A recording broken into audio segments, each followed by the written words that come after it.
আজকে আপনাদের মনে শান্তি নেই, আপনারা চরম আতঙ্কে আছেন, আপনারা উৎকণ্ঠায়, আপনারা ভয়ে আতঙ্কে দিন যাপন করছেন। আপনারা জানেন একটা রাজনৈতিক পরিবর্তন বাংলাদেশে হয়েছে। আমাদের তারুণ্য শক্তি একটা বিপ্লব করেছিল, একটা সংগ্রাম করেছিল, একটা আন্দোলন করেছিল। কলেজ বিশ্ববিদ্যালয় স্টুডেন্ট আন্দোলনের নাম দেওয়া হয়েছিল বৈষম্য বিরোধী আন্দোলন। বাংলাদেশে বৈষম্য থাকবে না, অন্যায় থাকবে না, অবিচার থাকবে না, জুলুম থাকবে না। কিন্তু গত 14 মাস হয়ে গিয়েছে, আপনারা দেখেন বাংলাদেশের পরিস্থিতি এখন কি হয়েছে। এই কথা আমরা বলেছি। আজকে বাংলাদেশের সামগ্রিক পরিস্থিতি নিয়ে আমি একটি পরিসংখ্যান আপনাদের সামনে শোনানোর জন্য আমি এখানে লিখে এনেছি। সূত্র হলো ট্রান্সপারেন্সি ইন্টারন্যাশনাল, টিআইবি, আইন ও সালিশ কেন্দ্র, অন্যান্য মানবাধিকার সংস্থা এবং বাংলাদেশ ব্যাংক, অর্থনীতিবিদ, IMF বিশ্লেষণ ফান্ড, জাতিসংঘের মানবাধিকার অফিস, আইন মন্ত্রণালয় এবং অন্যান্য গণমাধ্যমের প্রতিবেদন। এই সমস্ত প্রতিবেদনের মাধ্যমে আমি একটি বিশাল ফিরিস্তি তুলে এনেছি। স্বাধীনতার পর বাংলাদেশে কি পরিমাণ খুন হয়েছে, কি পরিমাণ মার্ডার হয়েছে। গত 20 বছরে আমার হাতে পরিসংখ্যানের রিপোর্ট আছে। গত 20 বছরে আমি কেন নির্ধারিত সরকারের সমালোচনা করার জন্য দাঁড়াই নাই। আমি বলার চেষ্টা করব এই ব্যবস্থা, এই সিস্টেম, যেই সিস্টেম আমাদের এই মানব সমাজকে জাহান্নাম বানিয়ে চলেছে, যেই পদ্ধতি, যেই সিস্টেম আমাদের জাতীয় জীবনকে অশান্তিময় করেছে, যেই সিস্টেম আমাদের অর্থনীতিকে অরাজকতার দিকে ঠেলে দিয়েছে, যেই সিস্টেম একটা রাজনৈতিক অস্থিরতার মধ্যে আমাদের জাতিকে নিয়ে গিয়েছে, আমি আজকে সেই সিস্টেমের বিরুদ্ধেই কথা বলবো। নির্দিষ্ট কোনো ব্যক্তি, নির্দিষ্ট কোনো দল, নির্দিষ্ট কোনো সংগঠন, নির্দিষ্ট কোনো গোষ্ঠীর ব্যাপারে আমি আজকে কথা বলতে চাই না। স্বাধীনতার 54 বছর পর্যন্ত খুন, মার্ডার, শুধু বাংলাদেশে সরকার বিরোধী হরতাল হয়েছে সমগ্র হিসাব করতে গেলে 2200 দিন থেকে 2300 দিন। আমি হিসাব করেছি প্রায় 6 বছর এদেশে হরতাল হয়েছে। বাংলাদেশে এখন এই মুহূর্তে 1 নাম্বার সমস্যা চাঁদাবাজি। আমাদের দেশের সড়ক পরিবহন কর্তৃপক্ষ, বিভিন্ন সমিতি, তারা বলেছে বছরে 3000 কোটি টাকা শুধু সড়ক সেক্টরে চাঁদাবাজি হচ্ছে। অন্য গুলো বাদ দেন, 1.5 থেকে 2 লক্ষ মানুষ খুন হয়েছে গত 20 বছরে।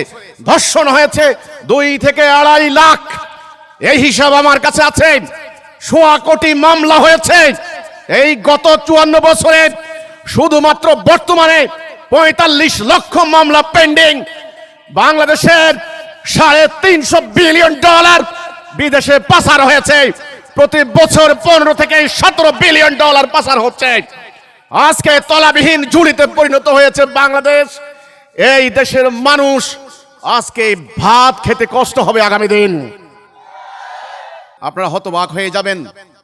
এদেশে শুধু সড়ক দুর্ঘটনায় মানুষ মারা যাচ্ছে প্রতি বছর 10,000, প্রায় 20 বছরে 2 থেকে 2.5 লাখ সড়ক দুর্ঘটনায়। কারণ সেখানে কোনো আইন নাই, কেউ আইন মানছে না, আইনের কোনো পাত্তাই নেই, কোনো বালাই নেই।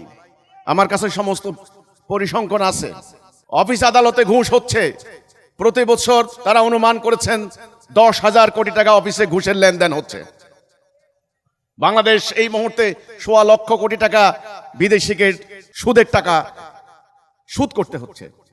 এই সুদের টাকা সুদ করতে গিয়ে আমাদের বৈদেশিক রেমিটেন্সের উপর প্রভাব পড়ছে। এই অরাজকতা, এই অশান্তি আজকে আপনারা দেখতে পাচ্ছেন। একদল যখন ক্ষমতা থেকে নামে তখন শুরু হয় হরতাল, অবরোধ, লকডাউন। মানুষের জীবনযাত্রা অচল হয়ে যায়। যারা গাড়ির মালিক তারা নামাতে পাচ্ছেন না গাড়ি, গাড়িতে ককটেল নিক্ষেপ, বোমা নিক্ষেপ। আমরা দেখলাম গাড়িতে ঘুমিয়েছিল শ্রমিক, জ্বলে পড়ে অঙ্গার হয়ে গিয়েছে, তার কোনো বিচার নাই। আপনি আদালতে যান, 45 লক্ষ মামলা এই মুহূর্তে পেন্ডিং। লক্ষ লক্ষ টাকা খরচ করেও আপনি কিন্তু মামলার কোনো বিচার পাচ্ছেন না। তাহলে এই যে রাজনৈতিক অরাজকতা, এই যে অর্থনৈতিক বৈষম্য, এই যে সামাজিক অবিচার, এই যে সুদ, ঘুষ, রাহাজানি, এটা কেন? আমরা বলেছি, আমরা হিজবুত তাওহীদ আন্দোলন এই কথা বলেছি। আমরা যে এই ব্যবস্থা দিয়ে আমাদের রাষ্ট্র পরিচালনা করছি, আমাদের সমাজ পরিচালনা করছি, এই ব্যবস্থা মানুষের তৈরি ব্যবস্থা। আমাদেরকে আল্লাহ রাব্বুল আলামিন সৃষ্টি করেছেন একটা মহান উদ্দেশ্যে। আমরা আল্লাহর খলিফা, আল্লাহর প্রতিনিধি। এই পৃথিবী, এই বিশ্ব ব্রহ্মাণ্ড, এই মানব জাতি এমনি এমনি সৃষ্টি হয়নি। একজন প্রভু আল্লাহ রাব্বুল আলামিন তিনি আমাদেরকে সৃষ্টি করেছেন মহাপরিকল্পনার অংশ হিসেবে।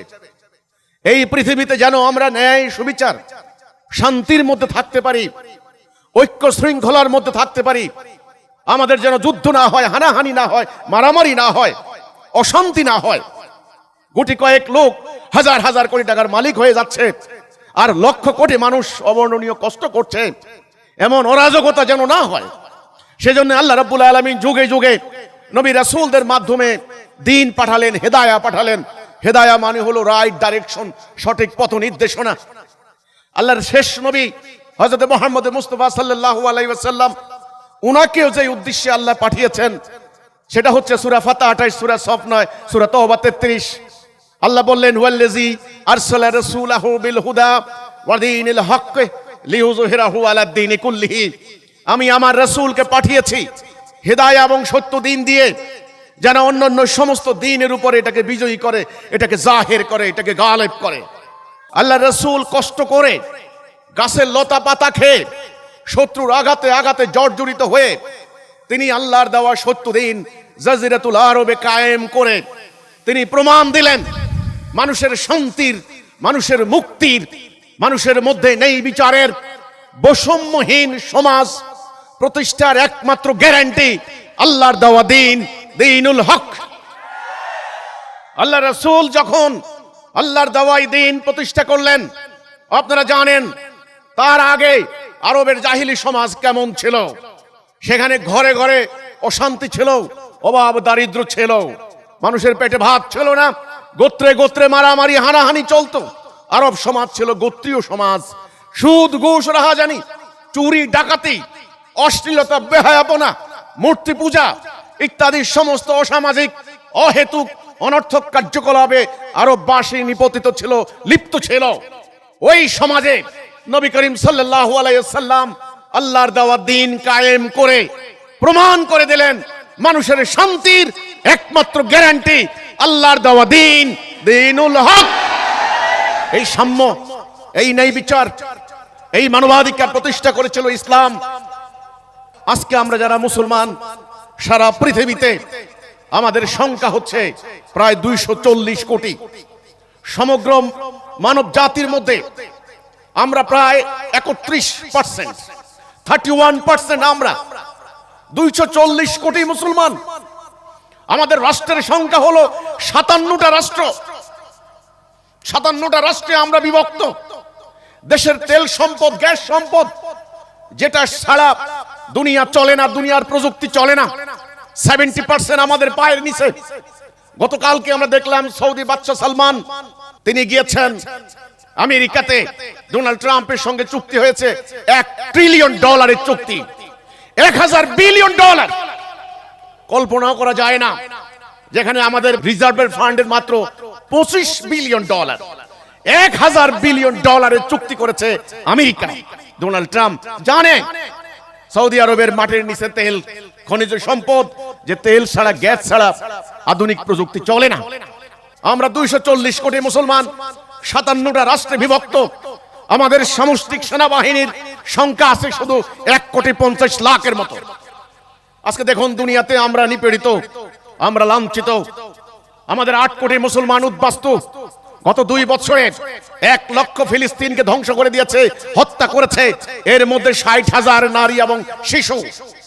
পুরো ফিলিস্তিন উজাড় করে দিয়েছে, ধ্বংস করে দিয়েছে। 100% বাড়িঘর সেখানে আজকে নাই।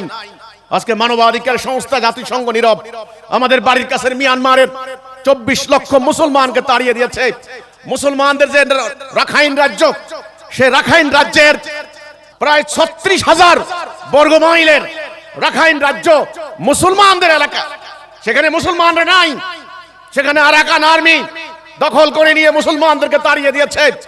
গতকালকে আমাদের বাংলাদেশের সরকার সংশ্লিষ্ট কর্তৃপক্ষ বলেছেন লক্ষ লক্ষ এই রোহিঙ্গা মুসলমানের এই উদ্বাস্তুর ভার আমরা আর সহ্য করতে পারবো না।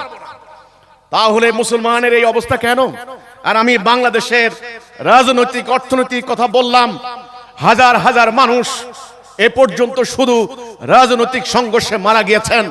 শুধু এই ছাত্র আন্দোলনে সরকারি হিসেবে প্রায় 1400 মানুষ প্রাণ হারিয়েছে। স্বাধীনতার পর এ পর্যন্ত স্বৈরাচার বিরোধী আন্দোলন অনেকগুলি হয়েছে, কম হয় নাই। সরকার পতন আন্দোলন হয়েছে।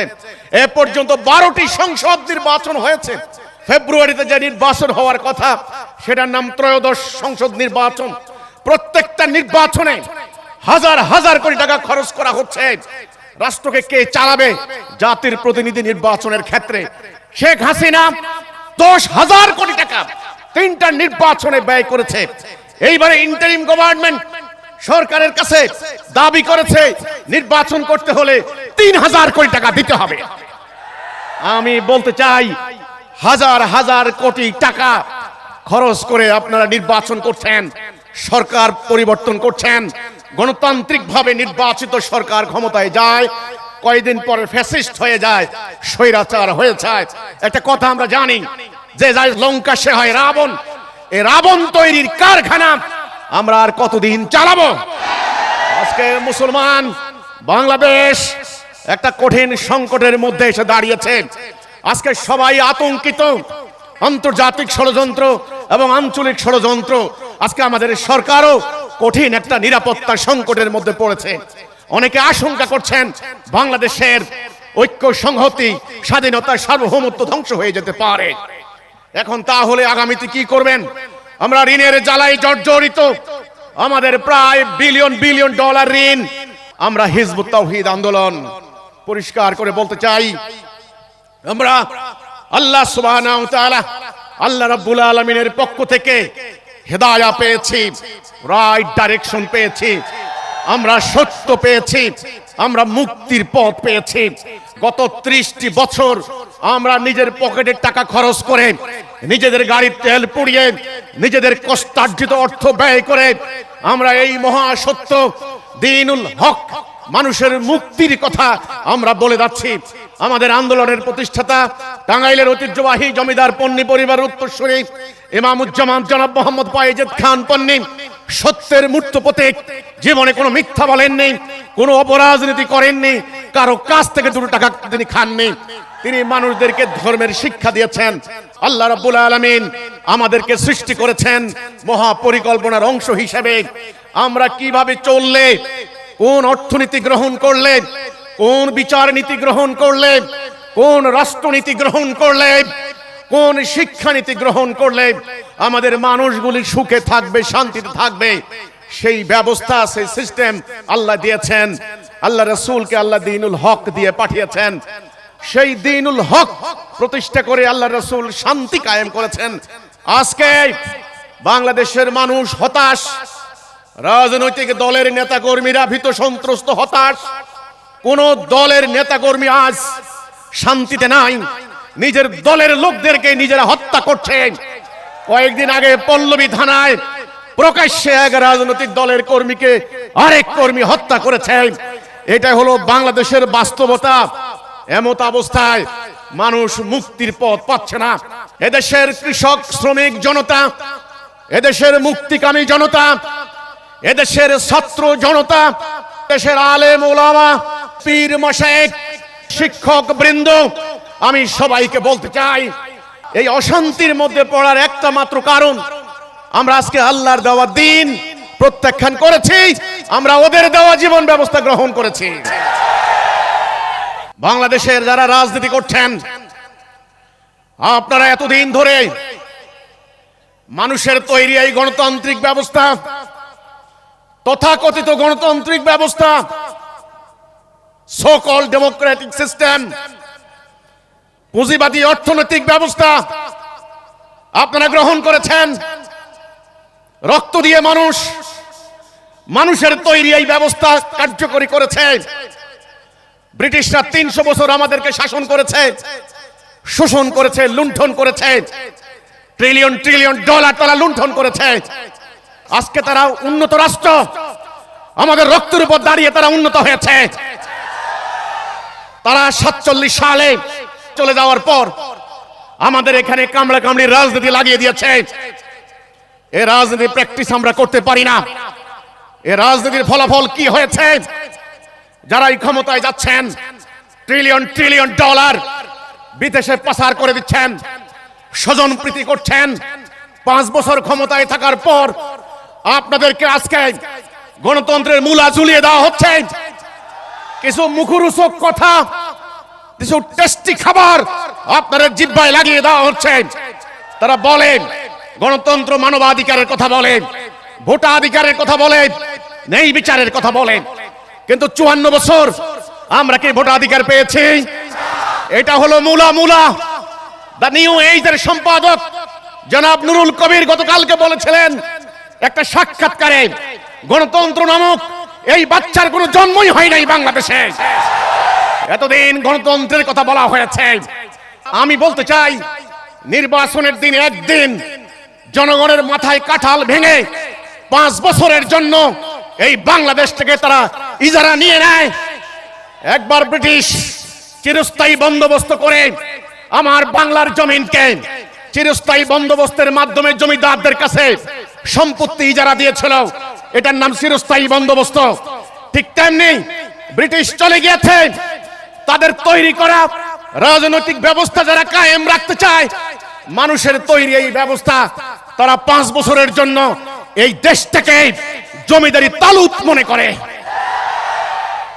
একদিন আপনার পায়ে পড়ে, একদিন আপনার সাথে কোলাকুলি করে, একদিন আপনার পিঠের ময়লা সাফ করে দেয়, আপনাকে আব্বা ডাকতেও কোনো চিন্তা করে না। ওই একদিন পর পরের দিন থেকে আপনাকে আর চেনে না। ক্ষমতায় যারা যায় তারাই হয়ে যায় ফ্যাসিস্ট। আমি কোন দলের নাম বলছি না, আমি কোন ব্যক্তির দোষ দিচ্ছি না। সিস্টেমটাই এমন, বাঁকা রাস্তায় কোনোদিন আপনি সোজা চলতে পারবেন না। আজকে তরুণরা তোমরা বিপ্লব করেছো, বুকের তাজা রক্ত ঢেলে দিয়েছো। তোমাদের মায়েরা আজকে কাঁদতে কাঁদতে চোখের পানি শুকিয়ে গিয়েছে। তোমরা বিপ্লব করেছো 90-তে, বিপ্লব করেছো 24 সালে। যত বিপ্লব করো তোমাদের মুক্তি পাবে না তোমরা। আর একটা বিপ্লব করো, আর একটা ঘোষণা দাও, আমরা মানুষ, আমরা আল্লাহর প্রতিনিধি, আমরা হুকুম মানবো আল্লাহর, আমরা বিধান মানবো আল্লাহর। এই একটা বিপ্লব করো, যেই বিপ্লব নবী করিম সাল্লাল্লাহু আলাইহি সাল্লাম করেছিলেন। তোমার ভাগ্য পাল্টে যাবে, বংশ পরম্পরায় আর জীবন দিতে হবে না। আজকে আমাদেরকে সিদ্ধান্ত নিতে হবে, এই সন্ত্রাস, এই হানাহানি, এই অপরাজনীতি, এই ধর্মের নামে ব্যবসা, এগুলি কি চলবে? নো। যদি না চলে, এখন থেকে সিদ্ধান্ত নিতে হবে, আল্লাহর দেওয়া জীবন ব্যবস্থা কায়েম করো। মানুষের তৈরি ভুল ব্যবস্থা অকার্যকর প্রমাণ হয়েছে, ব্যর্থ প্রমাণ হয়েছে। মানুষের তৈরি ব্যবস্থা ত্রুটিযুক্ত, মানুষকে শান্তি দিতে পারবে না। আল্লাহ রাব্বুল আলামিন মহান, নিখুঁত, তিনি আমাদের জন্য জীবন ব্যবস্থা দিয়েছেন। আল্লাহর দেওয়া জীবন ব্যবস্থা গ্রহণ করার ক্ষেত্রে আমাদের দুটি কারণ। নাম্বার 1, মানুষের তৈরি ব্যবস্থা ব্যর্থ হয়েছে। রাজনৈতিক দুর্বৃত্তায়ন বন্ধ করতে পারে নাই, আদালতে মামলা ন্যায় বিচার নিশ্চিত করতে পারে নাই, অর্থনীতির সুদ বন্ধ করতে পারে নাই, শিক্ষানীতিতে দুর্নীতি বন্ধ করতে পারে নাই। কাজেই 1 নাম্বার, মানুষের তৈরি এই ব্যবস্থা ব্যর্থ, অকার্যকর, ফেইল্ড। 2 নাম্বার, আমাদের ঈমানি বাধ্যবাধকতা, আমাদের ধর্মীয় বাধ্যবাধকতা।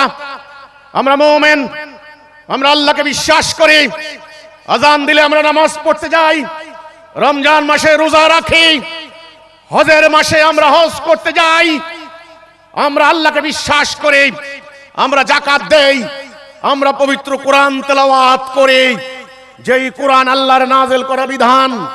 আমি মুসলমানদেরকে বলতে চাই, আমরা ঈমানে বাধ্যবাধকতা হেতু আল্লাহর দেওয়া বিধানকে মানতেই হবে। আল্লাহ বলেছেন কোরআনে, যদি তোমরা আমার কিছু মানো কিছু না মানো, এটা হলো শিরিক। আংশিক মানা আংশিক না মানা এটা আমরা করতে পারি না। সম্পূর্ণরূপে আল্লাহর বিধান মানতে হবে। আল্লাহ শিরিক ক্ষমা করেন না। কাজেই আমরা যেহেতু নামাজ পড়ি, আমাদের আদালতে বিচার হবে আল্লাহর আইনে। আমরা যেহেতু রোজা রাখি, আমাদের অর্থনীতিতে সুদ চলে না। আমরা যত হজ করে আমাদের অর্থনীতি, আমাদের রাজনীতি হবে খোলাফায়ে রাশিদুনের অনুকরণে। ইমানি বাধ্যবাধকতা আল্লাহ কোরআনে বলেছেন সূরা মায়েদা 44, 45, 47, যারা আমার নাজিল করা বিধান দ্বারা ফয়সালা করে না তারা কাফের, তারা জালেম, তারা ফাসিক। আমার কথা নয়, সমস্ত আলেমরা সেটা জানেন। এই দুটি কারণে আমাদেরকে চলমান বর্তমান ব্যর্থ মানুষের তৈরি ব্যবস্থাকে প্রত্যাখ্যান করতে হবে। আপনারা কি মানুষের তৈরি বিধান চান? আপনারা কি আল্লাহর বিধান চান? আগামী দিন নির্বাচন করবে, এটার নাম গণভোট। হ্যাঁ ভোট হবে অথবা না ভোট হবে। গণভোটের এজেন্ডা কি হবে? গণভোটের এজেন্ডা হবে জুলাই সনদ সংবিধানে অন্তর্ভুক্ত হবে কিনা। আমরা জুলাই সনদ, আমাদের সাধারণ জনগণ জানে না জুলাই সনদে কি আছে। পত্রিকায় যে খবরটি এসেছে আমরা সেটা পেয়েছি, দ্বিকক্ষ বিশিষ্ট পার্লামেন্ট, উচ্চ কক্ষের সিনেট 100 সদস্য হবে, তারা পিআর পদ্ধতিতে নির্বাচিত হবে। কিন্তু যারা জুলাই সনদ করেছেন তারা কি জুলাই সনদে এই প্রস্তাব দিয়েছেন আগামী দিন আল্লাহর বিধান চলবে কি চলবে না? দেন নাই। আল্লাহর বিধান বাদ দিয়ে পশ্চিমাদের তৈরি করা এই মানুষের তৈরি ব্যবস্থা যতই আপনারা সংস্কার করেন, কাটাছেঁড়া করেন, 17 বার সংশোধন হয়েছে, এখন বলছেন চলমান সংবিধানকে বাদ দিতে হবে। এই গণভোটের কোনো ফলাফল হবে না। আমাকে তারা প্রশ্ন করেন, আপনি কি রাজনীতি করবেন না? আপনি কি নির্বাচনে আসবেন না? আমি বলেছি আগামী দিন যদি গণভোট এই কথার উপরে হয়, আপনারা কি আল্লাহর বিধান, আল্লাহর আইন চান কি চান না? হ্যাঁ বলুন, না বলুন। তবে আমি, আমার হিজবুত তাওহীদ, আমরা 1000 বার চিন্তা করব এই গণভোটে আমরা যাব কিনা। কয়জন কয় মেয়াদে পার্লামেন্টের প্রধানমন্ত্রী হবেন, সিনেটে কে থাকবে, পিআর পদ্ধতিতে ইলেকশন হবে কি হবে না, কতদিন পর সংসদের মধ্যে আইন পাস হবে অটোমেটিক্যালি, এটা নিয়ে জনগণের কোনো মাথা ব্যথা নাই। জনগণ শান্তিতে ঘুমাতে চায়, নারীরা বেজ্জুত হচ্ছে, জনগণ সংসার চালাইতে পারছে না, দ্রব্যমূল্যের দাম আকাশ চুম্বি, অফিসে ঘুষ আর ঘুষ, সুদের জ্বালায় অস্থির, ব্যবসায়ীরা পুঁজি হারিয়েছেন। বাংলাদেশের প্রত্যেকটা ব্যবসায়ী আজ ডুকরে ডুকরে কান্না করছে। কাজেই পিআর পদ্ধতি নির্বাচনে দেশে শান্তি আসবে না। এদেশে শান্তি আসার গ্যারান্টি আল্লাহর কোরআনের আইন, আল্লাহর বিধান, দীনুল হক। আগামী দিন গণভোট, যদি গণভোট হতে হয়, আজকে হিজবুত তাওহীদ আন্দোলন এই ময়দানে দাঁড়িয়ে আমি সরকার, রাজনৈতিক দল, মিডিয়া, আমি সবাইকে স্বনির্বন্ধ অনুরোধ করব, আমাদের আশা আকাঙ্ক্ষাকে মূল্যায়ন করুন, আমাদের চাওয়া পাওয়াকে মূল্যায়ন করুন। আমরা আল্লাহর বিধান মানতে চাই, জোর করে আমাদেরকে ব্যর্থ ব্যবস্থা মানাতে পারবেন না। আগামী দিন গণভোট হওয়া উচিত। আল্লাহর আইন চলবে কি চলবে না? আগামী দিন রাষ্ট্র পরিচালনায় কার আইন চলবে, কার বিধান চলবে, কার হুকুম চলবে? আপনারা কার বিধান চান?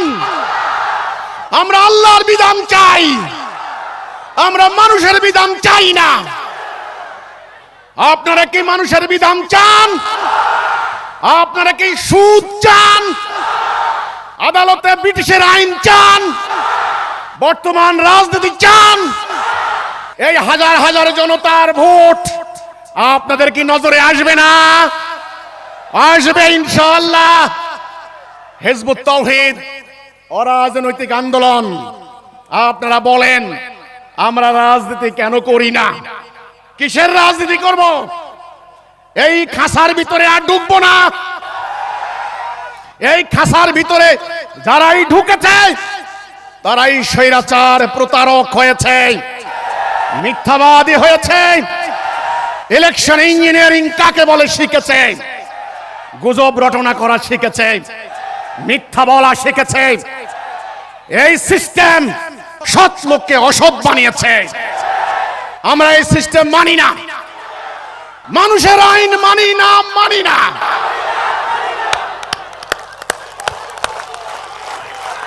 এখানে প্রধানত তিন ধরনের রাজনীতি চলে।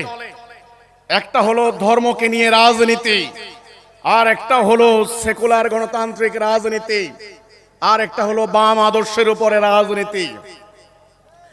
যারা রাজনীতি করেন, বিশেষ করে আওয়ামী লীগ, বিএনপি, এখন তো আওয়ামী লীগ নাই, বিএনপি জাতীয় পার্টি, এনসিপি আছেন, অন্যান্য দলগুলি, তারা মনে করেন জাতীয় রাষ্ট্রীয় জীবনে আল্লাহর আইনের কথা বলবে ধর্মীয় সংগঠনগুলি, আমাদের সেই দিকে নজর নাই। কিন্তু আমি সেটা মানি না, মানতে পারি না। আমি দেখেছি, আমি বাল্যকাল থেকে বাংলাদেশের পরিপ্রেক্ষিতে দেখেছি, যেই দলে করেন না কেন, মুসলমানের সন্তান, আপনি আল্লাহকে বিশ্বাস করেন, আপনি বিএনপি করেন আর এনসিপি করেন আর জাতীয় পার্টি করেন আর আওয়ামী লীগ করেন, আপনি যেই পার্টি করেন না কেন আপনি আল্লাহকে বিশ্বাস করেন। আপনি হজ করতে যান, নির্বাচনের আগে মাজারে গিয়ে মাজারে সিন্নি দেন, আজান দিলে নামাজে পড়তে যান, জুমার দিনে আপনারা কোট্টা লাগিয়ে ইমামতি ইমাম সাহেবের পিছনে গিয়ে দাঁড়ান। তাহলে আপনারা তো আল্লাহকে বিশ্বাস করেন। আপনাদের এই বিশ্বাসের সূত্র ধরে আপনারা মনে করছেন আল্লাহ দেওয়া বিধান প্রতিষ্ঠা হলে বোধহয় আমাদের নেতৃত্ব কর্তৃত্ব চলে যাবে, খতম হয়ে যাবে। না, আমি বলতে চাই ইসলাম সম্মানিত করার জন্য এসেছে। ইসলামের নবী যখন আরবে জাজিরাতুল আরবে দিন প্রতিষ্ঠা করেছিলেন, তখন যেই ট্রাইবের যেই প্রধান ছিলেন, তিনি যখন ঈমান আনলেন, রাসূলুল্লাহ বললেন ঠিক আছে, এখন থেকে তুমি এই গোত্রের আমির, তুমি এই গোত্রের প্রধান। শুধু সিস্টেম পরিবর্তন হয়েছে। আমি যারা বাংলাদেশে রাজনীতি করেন, যারা সেকুলার আন্দোলন করেন, যারা গণতান্ত্রিক আন্দোলন করেন, যারা বাম আন্দোলন করেন এবং যারা ইসলামী আন্দোলন করেন, আমি সবাইকে বলতে চাই, ভাইরা আমার, আসুন না একটা কাতারে আমরা ঐক্যবদ্ধ হই, একটা কলেমার পতাকা তলে ঐক্যবদ্ধ হই। লা ইলাহা ইল্লাল্লাহ। আমরা আল্লাহর বিধান ছাড়া কারো বিধান মানি না। আমি হলফ করে বলতে পারি, আল্লাহর বিধানের উপরে যদি আপনারা একটা রাষ্ট্র ব্যবস্থা কায়েম করতে পারেন, আপনাদের সম্মান, আপনাদের ইজ্জত, আপনাদের গৌরব অক্ষুণ্ণ থাকবে। আপনাদের যার যার মর্যাদা, যার যার শিক্ষাগত যোগ্যতা, যার যার অভিজ্ঞতা রয়েছে, সেই অভিজ্ঞতা মোতাবেক আপনি রাষ্ট্রে ভূমিকা রাখতে পারবেন। আজকে যখন ক্ষমতায় যদি কেউ যায়, আগের বিরোধী দলকে 14 গোষ্ঠী শুদ্ধ দেশ থেকে বের করে দেয়, দেশে আর থাকতে পারে না। ফ্যাসিস্ট আখ্যা দিয়ে, দুর্নীতিবাজ আখ্যা দিয়ে যারা দেশে থাকে, তাদের ভাগ্যে আর ঘরের ঘুমানো লাগে না, তারা জেলখানায় ঘুমায়। 200-300 মামলা তাদের উপরে, মাথার উপরে রুজু করে দেওয়া হয়, মিথ্যা মামলা। এই যে রাজনীতি, আমি হলফ করে বলতে পারি ভাইরা আমার, আল্লাহর দেওয়া জীবন ব্যবস্থা, আল্লাহর কোরআনের উপরে কায়েম করা জীবন ব্যবস্থা যদি কায়েম হয়, কোন রাজনৈতিক দলের নেতা কর্মী বিদেশে পালিয়ে যাওয়া লাগবে না, কোন মিথ্যা মামলা হবে না। আপনি ঘরে খাবেন, ঘরে ঘুমাবেন। যারা অন্যায় করবে শুধু তাদের ব্যাপারে রাষ্ট্র দায়বদ্ধ থাকবে। আপনি বলতে পারেন এই ধরনের রাষ্ট্র ব্যবস্থা কিভাবে সম্ভব? সেই সম্ভাবনার রূপরেখা, তাওহীদ ভিত্তিক রাষ্ট্র ব্যবস্থার রূপরেখা আমি তুলে ধরেছি।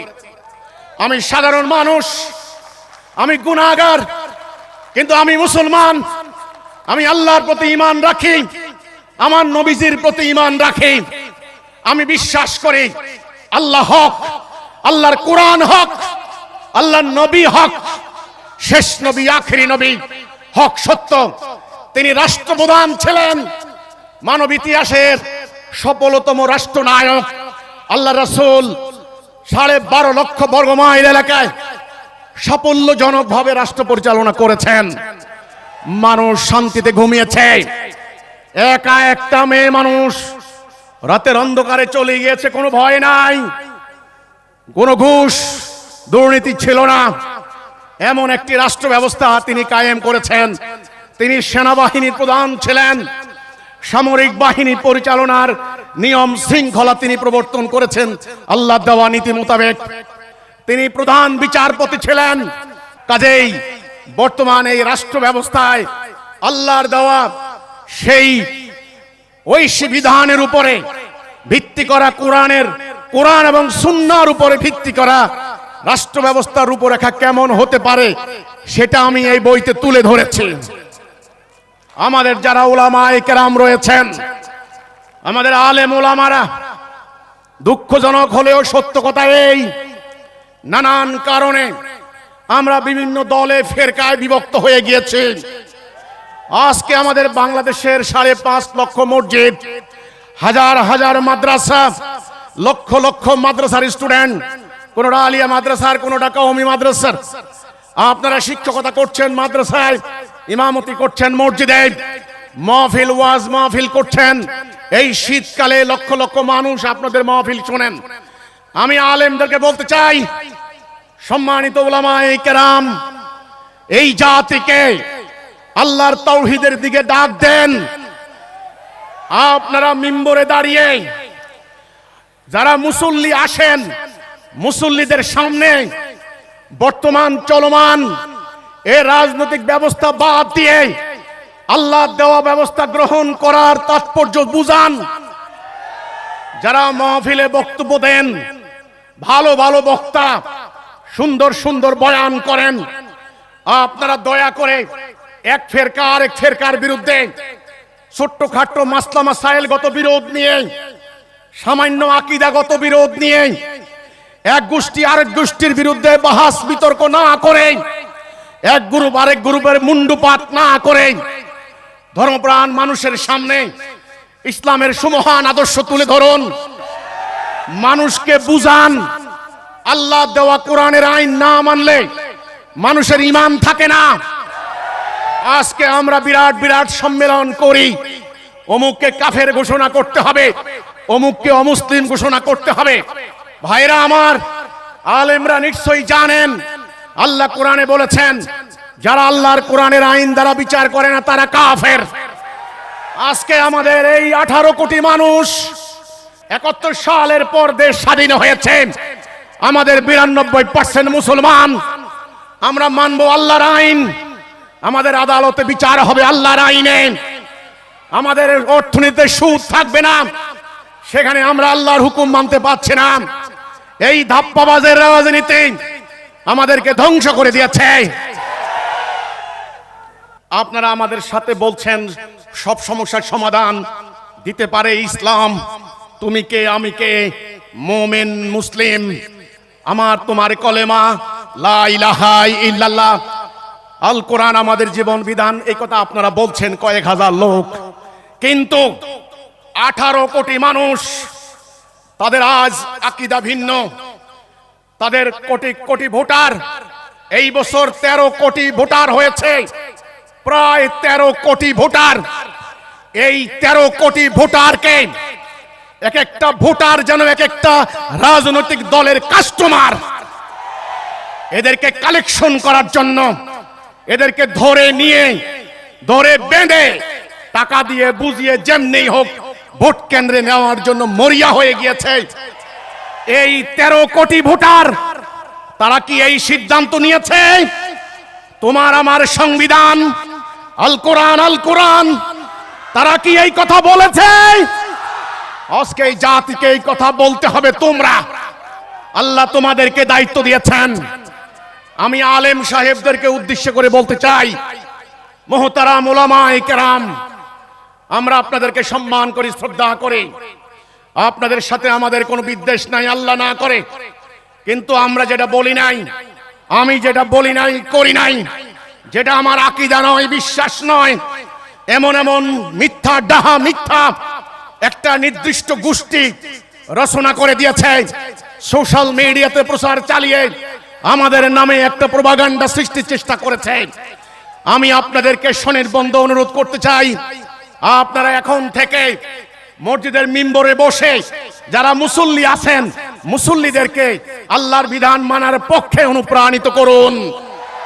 আপনারা যারা ওয়াজ করছেন, ফিরকা মাযহাব নিয়ে তর্ক বিতর্ক এখন রাখেন, কার সুন্নতের ঘাটতি রয়েছে, কার আমল আখলাকের প্রবলেম রয়েছে, এগুলি এখন রাখেন। আল্লাহ এক, রাসূল এক, কাবা এক, একটা জীবন বিধান কোরআন। আমরা জাতি হব একটা, আমাদের নেতা হবে একজন, আমাদের বিধান চলবে আল্লাহর বিধান। এই কথার উপরে দয়া করে আমার স্বনির্বন্ধ আবেদন, দেশের যারা উলামায়ে কেরাম আছেন, কওমি মাদ্রাসার আলেম, সরকারি আলিয়ার আলেম, আহলে হাদিসের আলেম, যেই ঘরানার আলেম হন না কেন, আপনারা সবাই মিলে নেমে এই পথ হারা জনগোষ্ঠীকে একটা মাত্র কথা বুঝান, লা ইলাহা ইল্লাল্লাহ, আল্লাহর হুকুম ছাড়া কারো হুকুম বিধান মানি না। এই একটা বাক্য বুঝান, তাওহীদের তাৎপর্য বুঝান, তাওহীদের গুরুত্ব বুঝান, আপনারা বাঁচেন, এই জাতি বাঁচবে। তাদের হাজার হাজার অ্যাটম বোম প্রস্তুত। কল্পনা করুন ফিলিস্তিন, কল্পনা করুন মিয়ানমার, কল্পনা করুন আফগানিস্তান, তাদের অ্যাটম বোম জঙ্গি বিমান, তারা উড়ে এসে আমাদের জনপদ ধ্বংস করে দেয়, আমাদের ছোট ছোট মাসুম বাচ্চাগুলি অকালে মৃত্যুবরণ করে, আমাদের নারীদের ইজ্জত চলে যায়, আমরা উদ্বাস্তু শিবিরে বাস করি। এটা আল্লাহর শাস্তি। কাজে আল্লাহর এই শাস্তি থেকে বাঁচতে হলে আমাদেরকে তওবা করে এই পাশ্চাত্য সভ্যতার ব্রিটিশ আমলে রেখে যাওয়া মানুষের তৈরি এই ব্যবস্থাকে প্রত্যাখ্যান করে রাষ্ট্রীয় জীবনে, জাতীয় জীবনে আল্লাহর কোরআনের উপরে ভিত্তি করা, আল্লাহর বিধানের উপরে ভিত্তি করা একটা রাষ্ট্র ব্যবস্থা কায়েমের পক্ষে আপনারা জনমত গড়ে তুলুন, আপনারা জনমত গড়ে তুলুন। সম্মানিত উলামায়ে কেরাম, আমি আপনাদের ভাই, আমি আপনাদের বন্ধু। একটা দিনের জন্য আমি এই বাংলাদেশ ছেড়ে কোথাও যাই নাই। আল্লাহ সাক্ষী, আমার জ্ঞান হওয়ার পর থেকে আমি আল্লাহর কোরআনের শ্রেষ্ঠত্বের কথা বলে এসেছি। আপনাদের সম্মিলিত শক্তি, আপনাদের সম্মিলিত অর্থ, আপনাদের জ্ঞান, যেই জ্ঞান আপনারা মাদ্রাসায় নিয়েছেন, ওই জ্ঞানকে দিয়ে অন্তত একবারের জন্য আল্লাহর বিধান কায়েমের জন্য এই 18 কোটি মানুষকে আপনারা অনুপ্রাণিত করুন। আমি আপনাদেরকে বলতে চাই, আল্লাহ মুমিনের জান মাল কবুল করেছেন। সূরা হুজরাতের 15 নম্বর আয়াত, আল্লাহ বলেছেন গুনাহ মাফ করবেন মুমিনের, জান্নাত দিবেন মুমিনকে। আল্লাহ রাব্বুল আলামিন 5000 মালায়েক প্রস্তুত রেখেছেন মুমিনের জন্য। মানুষ দুই প্রকার, রাস্তা দুইটা, হেদায়াহ দলালাহ, সত্য মিথ্যা। একটা আল্লাহর দেওয়া পথ, একটা ইবলিসের তৈরি করা পথ। আমাকে আপনাকে জান্নাত দিবে হেদায়াহ। আপনারা কি হেদায়াহ পেয়েছেন? সূরা তাগাবুন 2 নম্বর আয়াত, মানুষ দুই প্রকার, হয় মুমিন না হলে কাফের। আপনারা কি মুমিন হবেন? যদি মুমিন হতে চান, সূরা হুজরাতের 15 নম্বর আয়াত কোরআন শরীফ খুলে দেখুন। আল্লাহ এবং তার রাসূলের প্রতি ঈমান, লা ইলাহা ইল্লাল্লাহ মুহাম্মাদুর রাসূলুল্লাহ, এই কথার উপরে অটল থাকতে হবে। সুম্মা লাম ইয়ারতাবু, কোনো সন্দেহ করব না, দ্বিধা করব না, এবং জান মাল দিয়ে আল্লাহর রাস্তায় জিহাদ করতে হবে। আমি হিজবুত তাওহীদ আন্দোলনের ভাইদেরকে বলতে চাই, যারা আল্লাহর রাস্তায় কাজ করতে নামে, তাদের জন্য আদর্শ উসওয়াতুন হাসানা কে? নবী করিম সাল্লাল্লাহু আলাইহি সাল্লাম। আমরা আখেরি নবীর উম্মত, আমাদের গুনাহ ভুল ত্রুটি থাকতে পারে, আমরা গুনাহগার, আল্লাহর নিকট আমরা ফরিয়াদ করি, আল্লাহ আমাদের গুনাহ মাফ করে দাও। কিন্তু আমাদের অনুকরণীয় আদর্শ আমাদের নবী করিম সাল্লাল্লাহু আলাইহি ওয়াসাল্লাম। তিনি যখন এই দ্বীনের দিকে মানুষদেরকে ডাক দিয়েছেন, তিনি কি ফুলের মালা পেয়েছেন? মিষ্টি পেয়েছেন? জি হুজুর পেয়েছেন? নো, ওনাকে পাথর নিক্ষেপ করা হয়েছে, ওনাকে আঘাতে আঘাতে জর্জরিত করা হয়েছে, ওনাকে দেশান্তরিত করা হয়েছে, ওনার সঙ্গীদেরকে, সাহাবীদেরকে শহীদ করা হয়েছে। তাহলে আপনারা যদি মোমেন হতে চান, আপনাদেরকে 1 নাম্বার তাওহীদের উপর ঈমান আনতে হবে। ঈমান, ঈমান কাকে বলে? মুখে বলা, অন্তরে বিশ্বাস এবং কাজে প্রমাণ। আমি মুখে বললাম লা ইলাহা ইল্লাল্লাহ, বাস্তবে আমি ব্রিটিশের আইন মানলাম, এই ঈমান নয়, এটা শিরক, এটা কুফর। কাজেই ঈমান মুখে বলা, অন্তরে বিশ্বাস এবং কাজে প্রমাণ। আপনারা ঈমান আনার পর নিজেদের জান মাল দিয়ে আপনারা সংগ্রাম করবেন। আমি জানি আমাদের এ পর্যন্ত 5 জন ভাই বোন শহীদ হয়েছেন, রাসূলুল্লাহ সাহাবীকে শহীদ হয় নাই। আমি জানি আপনারা আহত রক্তাক্ত হয়েছেন, রাসূলুল্লাহ কি আহত রক্তাক্ত হন নাই? আমি জানি আপনারা বাড়িঘর থেকে বিতাড়িত হয়েছেন, রাসূলুল্লাহকে বাড়িঘর থেকে বিতাড়িত হন নাই। আমি জানি আপনারা বছরের পর বছর, মাসের পর মাস জেলখানায় কষ্ট করেছেন, রাসূলুল্লাহ কি জেলখানায় কষ্ট করেন নাই? কাজেই এটা রাসূলুল্লাহর সুন্নাহ, সুন্নাতে রাসূলুল্লাহ। আমরা ভাগ্যবান, আমরা নবীর সুন্নাহ অনুসরণ করতে পেরেছি। আমি হিজবুত তাওহীদকে বলতে চাই, আগামী দিন দেখবেন ভোটের জন্য প্রত্যেকটা রাজনৈতিক দলের নেতা কর্মী মাঠে ময়দানে নগরে বন্দরে চষে বেড়াবে, পাতার মতো টাকা ছিটাবে দলের পক্ষে ভোট নেওয়ার জন্য, জনগণকে মিথ্যা ওয়াদা দেবে। আজকে ঢাকা মহানগরীর এই জায়গায় দাঁড়িয়ে আমি আপনাদেরকে একটা দায়িত্ব দিচ্ছি, আপনারা নেমে পড়ুন, জনগণকে বুঝান এই ব্যবস্থাকে পরিবর্তন করতে হবে। বর্তমান মানুষের তৈরি এই ব্যবস্থা আমাদেরকে শান্তি দিতে পারে নাই। আপনাদেরকে গালি দেওয়া হবে, পাল্টা গালি দেবেন না, আক্রমণ করতে আসবে, সাহসিকতার সাথে দাঁড়াবেন, পালাবেন না।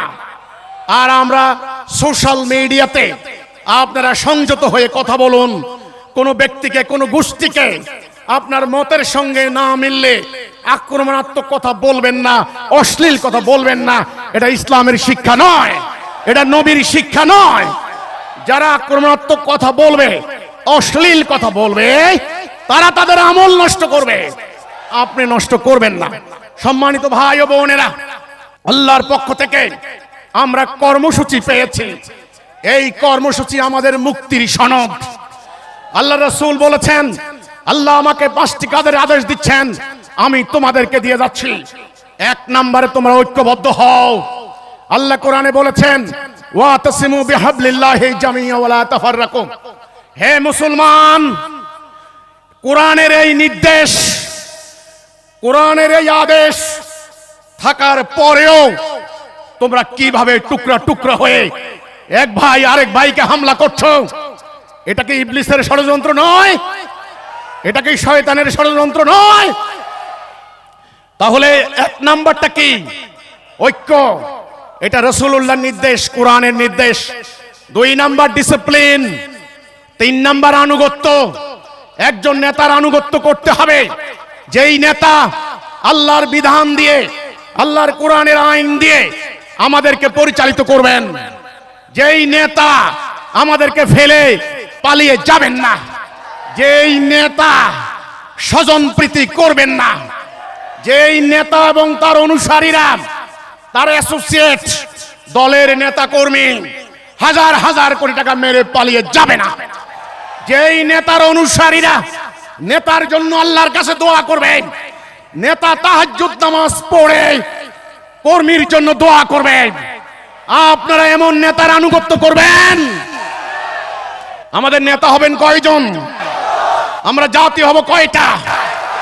আমাদের হুকুম চলবে কার? আপনারা মাঠে ময়দানে সত্য পৌঁছায় দেবেন। আমি ভাইদেরকে বলতে চাই, জনগণের মধ্যে আপনারা আজকে নেমে পড়ুন। এইবার যদি জাতি পথ হারায়, এইবার যদি জাতিকে আনতে না পারেন, অমানিসার ঘোর অন্ধকার এমন ভাবে নেমে আসবে, আর কোনোদিনই সকাল হবে না। আমাদের বাংলাদেশে যারা পীর সাহেবরা আছেন, বিভিন্ন খানকায় বিভিন্ন গদ্দিনসীন পীর, ঢাকার পীর, মানিকগঞ্জের পীর, বরিশালের পীর, সিলেটের পীর, আমাদের ভারতবর্ষে ঐতিহাসিক কাল থেকেই এদেশের মানুষ আধ্যাত্মিকতার চর্চা করেন।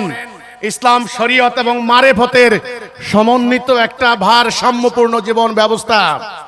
ইসলামে শুধু শরীয়ত নয় এবং শুধু মারেফত নয়, মারেফত এবং শরীয়ত এ দুইয়ের সমন্বিত রূপ ইসলাম। আমার দেহ যেমন সত্য, আমার আত্মাও তেমন সত্য। আমাদের পীর সাহেবরা, আপনারা আপনাদের লক্ষ লক্ষ মুরিদ, আপনারা নানান ফেরকায় মুরিদদেরকে আপনারা বায়াত নেন, নানান ধরনের তসবিহ তাহলিল তাদেরকে শিখান, দোয়া কালাম শিখান, সবের বিভিন্ন আমল শিখান।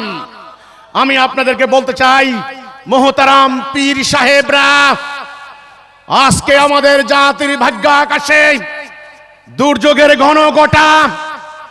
গত 14 মাসে আপনারা দেখেছেন উগ্রবাদী একটা গোষ্ঠী 200 মাজারে হামলা করেছে, খানকায় হামলা করেছে, অনেকের বাড়িঘর লুট করেছে, গবাদি পশু লুট করেছে। আপনারা সম্পদ রক্ষা করতে পারেন নাই, আপনাদের কর্মীর জীবন রক্ষা করতে পারেন নাই। কবরের থেকে লাশ তুলে এনে আগুন দিয়ে জ্বালিয়ে দিচ্ছে, এমন পৈশাচিকতা জাহিলি যুগেও হয় নাই। আমি মোহতারাম পীর সাহেবদেরকে বলতে চাই, আপনারা মুরাকাবা করেন, আপনারা মুশাহাদা করেন, আপনাদের কলবের মধ্যে কখনো কখনো ইলহাম হয়, এলকার হয়, আপনারা ইলহাম পান, এলকার পান। তাহলে আমার জাতি আজ ভয়ে ঘুমাতে পারছে না। কিভাবে আপনারা খানকার দরজা বন্ধ করে আপনারা সেখানে বসে বসে তাকবীর দানা টপকাতে পারেন? আমার ইমামুজ্জামানের পূর্বপুরুষ হযরত হায়দার আলী কানপন্নী সাহেব ছিলেন টাঙ্গাইলের ঐতিহ্যপূর্ণ একজন আধ্যাত্মিক সাধক। কাজে আমাদের ইমামুজ্জামান আমাদেরকে বলে গিয়েছেন, ইসলাম দেহ এবং আত্মার সমন্বিত রূপ, শরীয়ত এবং মারেফতের সমন্বিত রূপ। আমি বলতে চাই, আমাদের দেশের যারা পীর সাহেব আছেন, আপনাদের মুরিদদেরকে নিয়ে দয়া করে 5 দফা কর্মসূচিতে আসুন। আপনাদের যার যার সম্মান, যার যার ইজ্জত আপনারা পাবেন। বর্তমান এই ব্যবস্থায় আপনাদের ইজ্জত দিতে পারে নাই।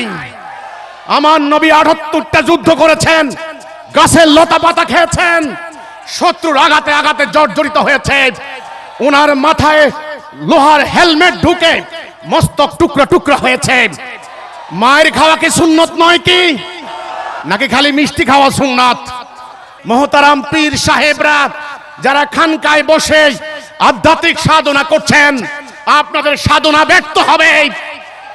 যদি নারী ধর্ষিতা হয়, যদি আদালতে ব্রিটিশের আইনে বিচার হয়, যদি সুদী অর্থনীতি চলে, মানুষ যদি ভয়ে ঘুমাতে না পারে, আপনাদের এই ধর্ম চর্চা ব্যর্থ হবে। আপনারা বেরিয়ে আসুন। হিজবুত তাওহীদ মুক্তির ডাক দিচ্ছে। হিজবুত তাওহীদ আল্লাহর মনোনীত দল। হিজবুত তাওহীদের ইমামকে আল্লাহ পরিচালিত করেন। এই 5 দফা কর্মসূচি, হাদিস, আপনারা ছোট্টখাট্ট হাদিসকেও আমল করেন। আমি জানি সুন্নত তরক করেন না। মিসওয়াকের কি গুরুত্ব, কি ফজিলত, কি মর্তবা, কোন দোয়ার কি ফজিলত, আপনারা আমল করেন, ভালো কথা। কিন্তু আমার রাসূল এত বড় কথা বললেন, আনামরুকুম বিখামসিনাল্লাহু আমারানি বিহিন্না। আল্লাহ আমাকে 5টি কাজের আদেশ দিচ্ছেন, আমি তোমাদেরকে দিয়ে যাচ্ছি। এই 5 দফা থেকে আধাত সরে গেলে ইসলামের রশি খুলে যাবে। এত বড় হাদিস আপনাদের কি নজরে পড়ে নাই? আল্লাহ কোরআনে বললেন, যারা আমার আইন দ্বারা বিচার করে না তারা কাফের। এত বড় নির্দেশ কি আপনাদের নজরে পড়ে নাই? আল্লাহ বললেন, যদি তোমরা আমার রাস্তায় সংগ্রাম না করো, অন্য জাতি তোমাদের উপর চাপিয়ে দেব। আল্লাহর এত বড় আদেশ আপনাদের কি নজরে পড়ে নাই? আল্লাহ বললেন, কুতিবা আলাইকুমুল কিতাল, যুদ্ধ করা তোমাদের জন্য ফরজ করে দিলাম। এত বড় আমল আপনারা কি করে বাদ দিলেন? আল্লাহ বললেন, আনাকিমুদ্দিন, দিন কায়েম করো, দিন কায়েম করা ফরজ। এত বড় আমল আপনারা কি করে বাদ দিলেন?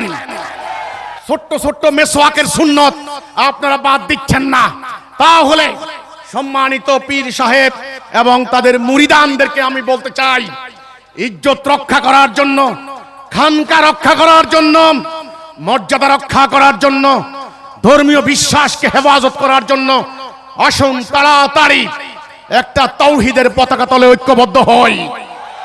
লা ইলাহা ইল্লাল্লাহ মুহাম্মাদুর রাসূলুল্লাহ। আমাদের হুকুম চলবে কার? বিধান চলবে কার? আইন চলবে কার? আমরা মুমিন না কাফের? মুমিন। আমাদের জাতি হবে কয়টা?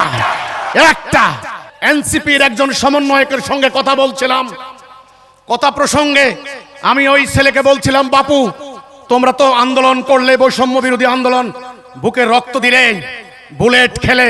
ওই ছেলে আমাকে বলছে, মাননীয় ইমাম আমার শরীরে এখনো 140টা বুলেট রয়েছে, মানে রাবার বুলেট রয়েছে, এখনো খুলতে পারি নাই। আমি বললাম তোমরা যে আন্দোলন করলে সফল হয়েছো?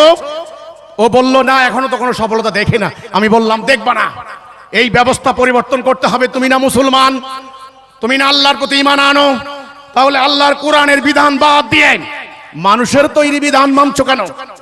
তখন ওই ছেলেটি আমাকে বলে, এনসিপির একজন সদস্য বা নেতা, মানে সমন্বয়কারী, আমাকে বলে যে ইমাম আমরা যদি এখন আল্লাহর আইন মানতে যাই, তাহলে আমেরিকা কি আমাদেরকে ধরবে না? ভারত আমাদেরকে ধরবে না? ইসরায়েল কি আমাদেরকে ধরবে না? এই রাশিয়া কি আমাদেরকে ধরবে না? আমি বললাম তুমি আল্লাহকে ভয় করলে না? আল্লাহ থেকে ডোনাল্ড ট্রাম্প কি বড় হয়ে গেল? আল্লাহ থেকে কি নরেন্দ্র মোদী বড় হয়ে গেল? আল্লাহ থেকে কি মিস্টার পুতিন বড় হয়ে গেল? মুমিন ঈমান আনে কার উপরে? ভরসা করে কার উপরে? আল্লাহ কি বলেন নাই, ওয়ালা তাহিনু ওয়ালা তাহজানু ওয়া আনতুমুল আলাউনা ইন কুনতুম মুমিনিন? তোমরা হতাশ হইও না, তোমরা নিরাশ হইও না, তোমরা বিজয়ী হবে যদি তোমরা মুমিন হও। তখন বিশ্বাস করেন, এই ছেলেটা আমাকে বলে, ইমাম আপনার হিজবুত তাওহীদ তো এই কথা বলছে, জনগণ তো নিতে চাচ্ছে কিনা? আমি বললাম তাহলে জনগণের সামনে আমাকে কথা বলার সুযোগ দেওয়া হোক। সুরওয়ার্দী উদ্যানে যেই কোন দল সমাবেশ করতে পারে, আমি মিটিং করার কথা বললে আমাকে অনুমতি দেওয়া হচ্ছে না কেন? আমি জাতির সামনে কথা বলতে চাই, আমার কথা যদি প্রত্যাখ্যাত হয় আমি তওবা করে চলে আসব। কিন্তু আমার বিশ্বাস রয়েছে আমি যদি কথা বলতে পারি এটা বিপ্লব হয়ে যাবে ইনশাআল্লাহ। এই বিপ্লব দিন প্রতিষ্ঠার বিপ্লব, আল্লাহর বিধান প্রতিষ্ঠার বিপ্লব। তোমরা হিজবুত তাওহীদ, তোমরা আমেরিকাকে ভয় করবে না, তোমরা ভারতীয় আধিপত্যবাদকে ভয় করবে না, তোমরা ভয় করবে কাকে? আল্লাহকে, আমাদের ওলিকে, আমাদের অভিভাবককে। কাজে আমি হিজবুত তাওহীদকে বলতে চাই, যদি তোমরা জানমাল দিয়ে আল্লাহর রাস্তায় সংগ্রাম করো, 18 কোটি মানুষ যদি এই কথার উপরে ঐক্যবদ্ধ হয়, আমরা আজকে থেকে এক জাতি, আমরা আল্লাহর আনুগত্য করব ইনশাআল্লাহ। আমি হলফ করে বলতে পারি, এই বাংলার বুকা নাঙ্গা জামাল ছেলেরা সারা দুনিয়াকে একদিন লিড দেবে।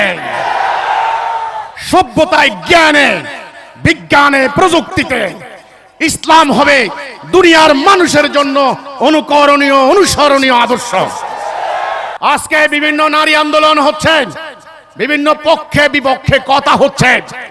একদল প্রচার চালাচ্ছে ইসলাম যদি ক্ষমতায় আসে নারীদেরকে বাক্সবন্দী করা হবে, আর একদল প্রচার চালাচ্ছেন নারীরা ঘর থেকে যেন বের না হয়, তোমরা ঘরে থাকো।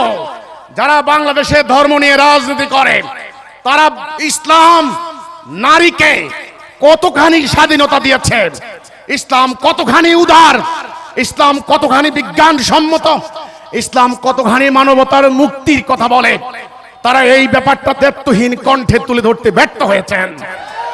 লক্ষ লক্ষ নারী আজকে আমাদের জাতীয় অর্থনীতিতে অবদান রাখছেন। আমাদের গার্মেন্টস ফ্যাক্টরির লক্ষ লক্ষ নারী আজকে জাতীয় অর্থনীতিতে ভূমিকা রাখছেন। কাজেই আপনারা নারীদেরকে বুঝান, আল্লাহ দেওয়া নারী নীতি নারীদেরকে বাক্সবন্দী করে না। শালীনতার সাথে আল্লাহর যথাযথ হুকুম মেনে নিয়ে জাতীয়, সামাজিক, রাজনৈতিক, অর্থনৈতিক সকল ক্ষেত্রে নারীদের ভূমিকা রাখার স্বাধীনতা হিজবুত তাওহীদ ঘোষণা করছে। আমি এদেশের সরকার, এদেশের সেনাবাহিনী, এদেশের পুলিশ বাহিনী, আমি সবাইকে বলতে চাই, আমি জানি আপনাদের সম্মান আজকে নাই, আপনাদেরকে গালি দেওয়া হয়। গতকালকে পুলিশের আইজি বলেছেন দয়া করে আপনারা পুলিশকে অপমান করবেন না, অথচ এই পুলিশ না থাকলে চুরি ডাকাতি চলে যেত। কাজেই আজকে সেনাবাহিনী, পুলিশ, গোয়েন্দা বাহিনী, সরকার, আমি আপনাদেরকে স্বনির্বন্ধ অনুরোধ করছি, এই বর্তমান চলমান ব্যর্থ রাজনৈতিক ব্যবস্থা বাদ দিন। এই ব্যবস্থা যতদিন মানবেন, যেই সরকার ক্ষমতা যাবে আপনাদেরকে তাদের তাবেদারি করতে বাধ্য করা হবে। এবার যখন তাদের কথা শুনবেন, পরবর্তী সরকার এসে আপনাদের গলায় রশি দিয়ে ঝুলানো হবে, রাস্তায় রাস্তায় আপনাদেরকে ইট দিয়ে পিটিয়ে হত্যা করা হবে। সেনাবাহিনীর একজন অফিসারকে যখন গালি দেওয়া হয় তখন লক্ষ লক্ষ সেনা সদস্যের কলিজা ফেটে যায়। এমন অসভ্যতা, এমন বেহায়াপনা, এমন আনসিভিলাইজড কালচার ইসলাম শিক্ষা দেয় না। এই সিস্টেম থেকে বেরিয়ে আনার জন্য উপায় কি? ইসলামের সামরিক নীতি কি? ইসলামের আমলাতন্ত্রের নীতি কি হবে? পুলিশ বাহিনীর নীতি কি হবে? আলেম ওলামাদের সম্মান কি হবে? নারী নীতি কি হবে? রাজনৈতিক দলের নেতাদের কি হবে? সুদবিহীন অর্থনৈতিক ব্যবস্থা কি হতে পারে? আল্লাহর আইনের অনুসারে আদালতে বিচার কিভাবে হতে পারে? এর একটা রূপরেখা এই রাষ্ট্র সংস্কার বইতে আমি তুলে ধরেছি। আজকের এই সমাবেশে আমি দাঁড়িয়ে উদাত্ত আহ্বান জানাচ্ছি, আর বর্তমান সিস্টেম নয়, আসুন আমরা আল্লাহর দেওয়া ব্যবস্থা মেনে নেই, আসুন আমরা বাস্তবে মুমিন হই, আসুন এই অকার্যকর ব্যবস্থাকে চির বিদায় দিয়ে আল্লাহর দেওয়া জীবন ব্যবস্থা কায়েম করে একটা রেনেসাঁ সৃষ্টি করে। এই আন্দোলন আমাদের বাঁচার আন্দোলন, এই লড়াই আমাদের মুক্তির লড়াই, এই লড়াই আমাদের ঈমানের লড়াই, এই লড়াই আমাদের সন্তানের ভবিষ্যৎ রক্ষার লড়াই, এই লড়াই করা আমাদের মানবাধিকার, আমাদের সাংবিধানিক অধিকার, আমাদের ধর্মীয় অধিকার। আপনারা কি লড়াইতে প্রস্তুত? আপনারা কি প্রস্তুত?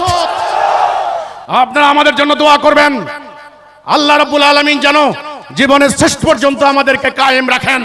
সবাই মিলে মাঠে নেমে পড়ুন, একটা প্রস্তাব দেন, no more continue this system of life. এটা মানুষের তৈরি ব্যবস্থা, এটা আমরা মানতে পারি না, এটা বাদ দিন, চিরতরে বাদ দিন। এই বাদ দেওয়ার লড়াই আপনারা চালু করুন। সবাইকে আল্লাহ হেফাজত করুন। আল্লাহ হাফেজ। সালামু আলাইকুম ওয়া রাহমাতুল্লাহি ওয়া বারাকাতুহু। জিহাদ জিহাদ জিহাদ চাই, বিপ্লব বিপ্লব, মুক্তির বিপ্লব। এক জাতি এক দেশ, সব সমস্যার সমাধান দিতে পারে ইসলাম।